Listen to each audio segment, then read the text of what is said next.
Thank you for the very kind invitation today, and it's very exciting for us to join a forum with a very diverse audience from different countries in the world and also from different industry sectors. I'm very pleased to introduce our company strategy on sustainability in general, but very specifically also with a reference to the COP in Glasgow on our climate action plan.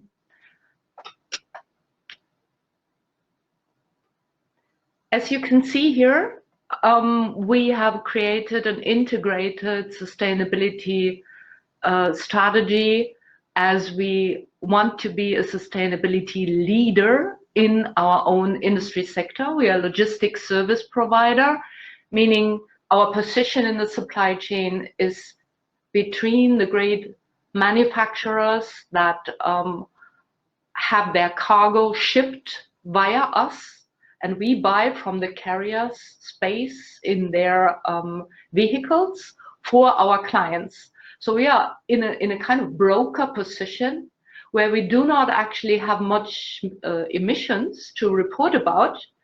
But as you all know, it's not only about scope 1 and 2, it's more and more about scope 3. And here we have a huge amount of upstream and downstream emissions.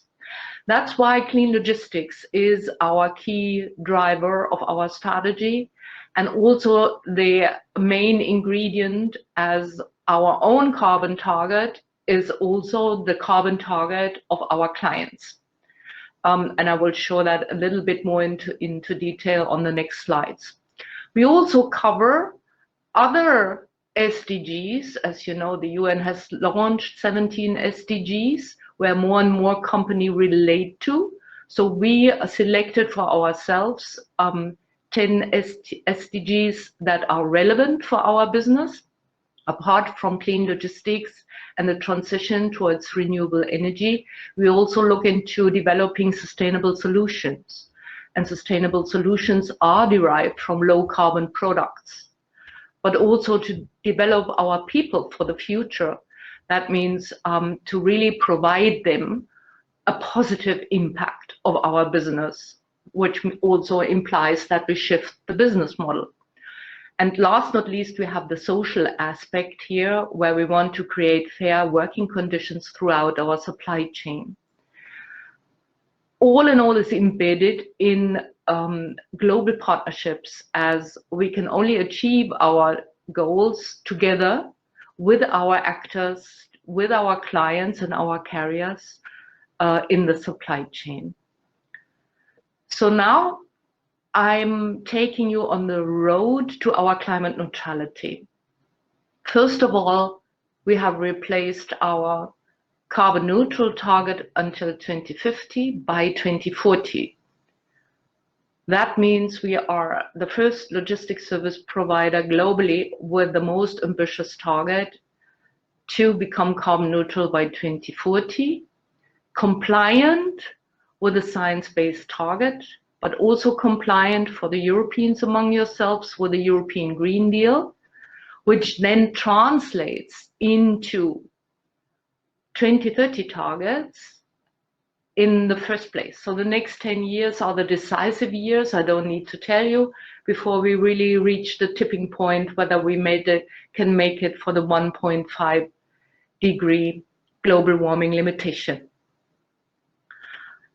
The 2030 target reads, in correspondence to the European Green Deal, minus 55% in road emissions in Europe, all road emissions, scope 1 to 3, so irrespective whether we own the vehicles or not, and in all our buildings, offices and warehouses as well.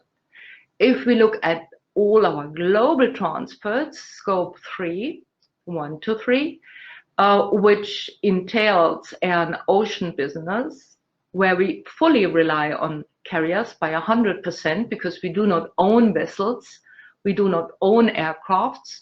This is then still minus 25% reduction. And we all know that just the shipping industry announced carbon zero by 2050, and the air industry did that Not yet today, and also the CORSIA program, the ones who know the CORSIA program, it still entails some market-based measures, which is offsetting, and that would not count as a real reduction in the science-based target initiative. So far the ambitious target. Now how shall we accomplish that? Here's our strategy long term, and also with special focus of the next 10 years to go. So actually the main strategy path is to exit fossil fuels. We need to get out of kerosene, of maritime fuel, of heavy fuel oil, and also of diesel. It's clear that alternative fuels and engines are scarce at the moment. So for example, we start with biomass-based fuels, biofuels in land transport, and also in especially in air, in the air industry, where we launched our first sustainable aviation fuel program together with Lufthansa. So we were the first here to make that really operable, and also provide it as a green solution to our clients. But what we are heading for certainly is to source completely out of renewables like sun and wind and water, you could add. And here we are looking into electricity-based fuels. For the trucks, it would be, instead of biofuels, it would be battery electric and then hydrogen.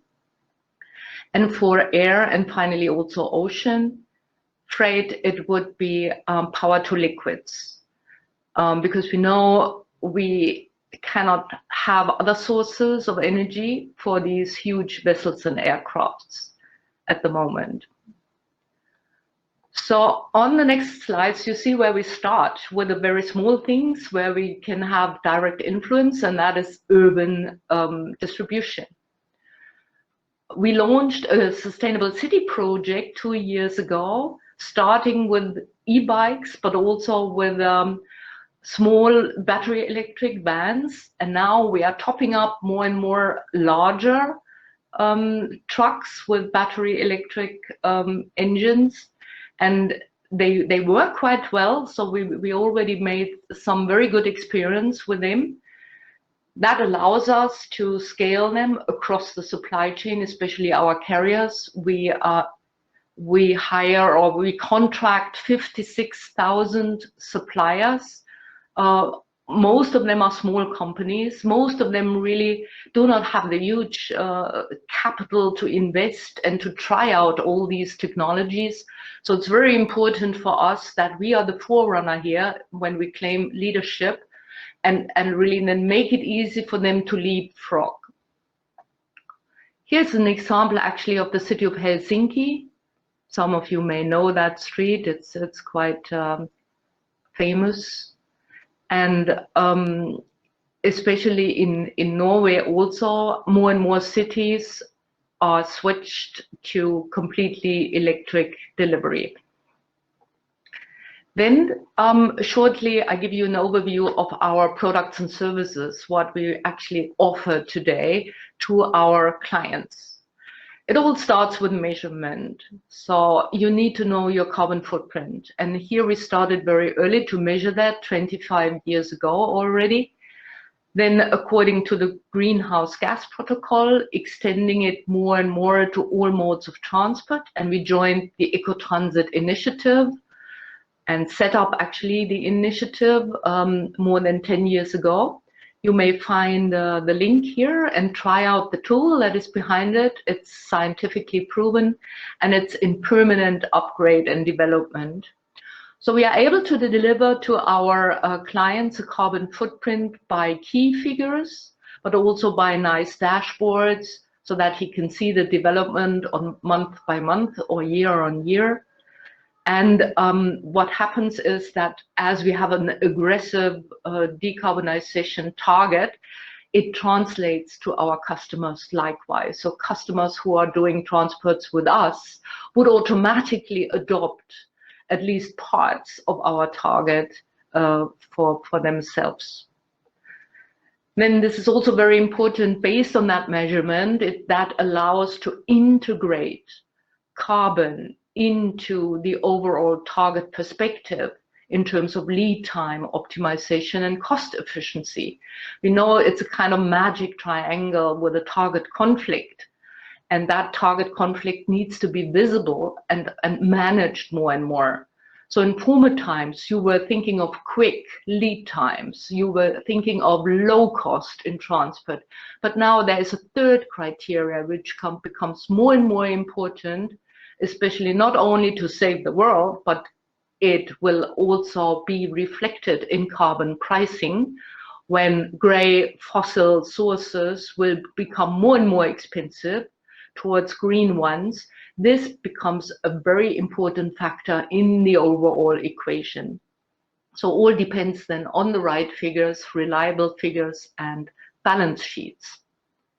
Now, another challenge is that we talk about green products, but we all know that the real green thing, as I introduced before, meaning fuels that are only based on renewables, are scarce. And because of the scarcity, we do not run a huge fleet of electric vehicles. We know that our carriers in air and ocean do not run half of their fleet on biofuels or PTLs, power to liquids. We know this is very, very small, very tiny, their share at the moment.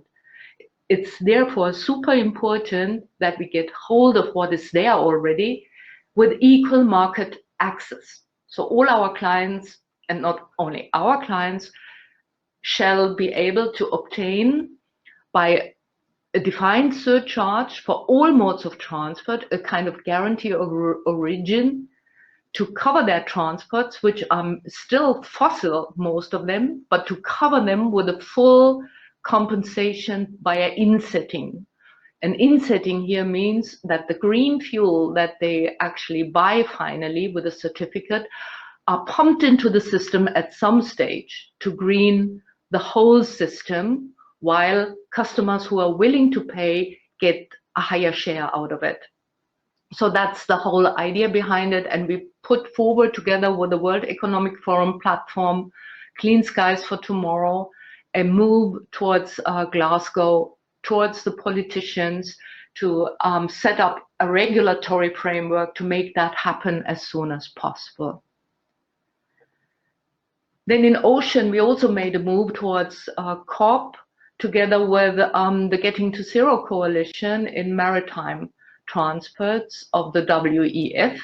And here we focus in the first place on a pilot between Hamburg and Shanghai and Yokohama. Shanghai, Hamburg is the container shipping line, and then we also have bulk shipping between Shanghai and Yokohama. Why this one? Well, most of you are well aware that Europe, Asia is one of the main lanes in the world, the main trade lanes. We ourselves at Schenker go by 40% of our volume on that lane. And if you look at these figures here, we talk about 24 million TEU trading on that lane and a carbon footprint of 37 million tons of CO2 emissions. So the pilot will be set up in the next couple of years, and the whole trade lane shall become covered by green fuels until 2030 to an amount of 20%. So that's the vision. 20% of that trade lane will be completely greened by electricity-based fuels like e-methanol or ammonia, green ammonia. Then last not least, we always know the final option to become carbon neutral is carbon offsetting. And here we also have super different quality stages, and we have entered already very soon or very early into a partnership with Atmosphere, because the Atmosphere projects have proven to be the most sustainable according to a CDM gold standard, with proven additionality and also covering, apart from the carbon reduction, all kinds of other social sustainability aspects. That is always the last resort when it's not possible to go via insetting or directly avoid the emissions. And with this, I would end it here and thank you very much for your attention.